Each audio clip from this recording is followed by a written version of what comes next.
రేవంత్ పై తీవ్ర స్థాయిలో ఫైర్ అయ్యారు బీఆర్ఎస్ నేత దాసోజు శ్రవణ్. నోటిఫికేషన్లు ఇవ్వకుండా ఉద్యోగాలు భర్తీ చేస్తున్నట్టు ప్రకటించడంపై మండిపడ్డారు. గత సర్కార్ చేపట్టిన నియామకాలను తన ఖాతాలో వేసుకోవటం విడ్డూరమన్నారు. సీఎం రేవంత్ ఇప్పటికైనా కొత్త రిక్రూట్మెంట్ షెడ్యూల్ ప్రకటించాలన్నారు. నోటిఫికేషన్ లేకుండా పరీక్ష ఇంటర్ లేకుండా జాబులు ఇచ్చినా అని చెప్పుకుంటున్నాడు. ఈ కొత్త ఏదైనా అల్లావుద్దీన్ అద్భుత దీపమైన రేవంత్ రెడ్డి చేతిలో పట్టుకున్నాడా తెలియదు. ఇది మోసం.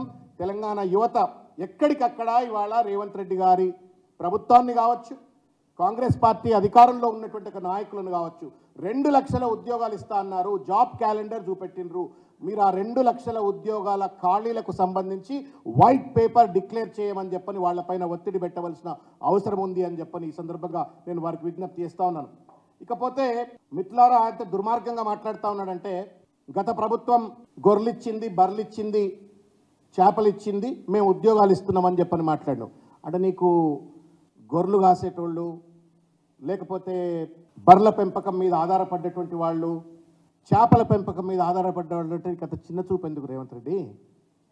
ఇది ఆధిపత్య అప్పర్ క్లాస్ ఫ్యూడలిజం. ఇది మెడకాయ మీద తలకాయ ఉన్నటువంటి వాళ్ళు, అధికారంలో ఉన్నటువంటి వాళ్ళు ఎవరు కూడా మాట్లాడినటువంటి ఒక మాట.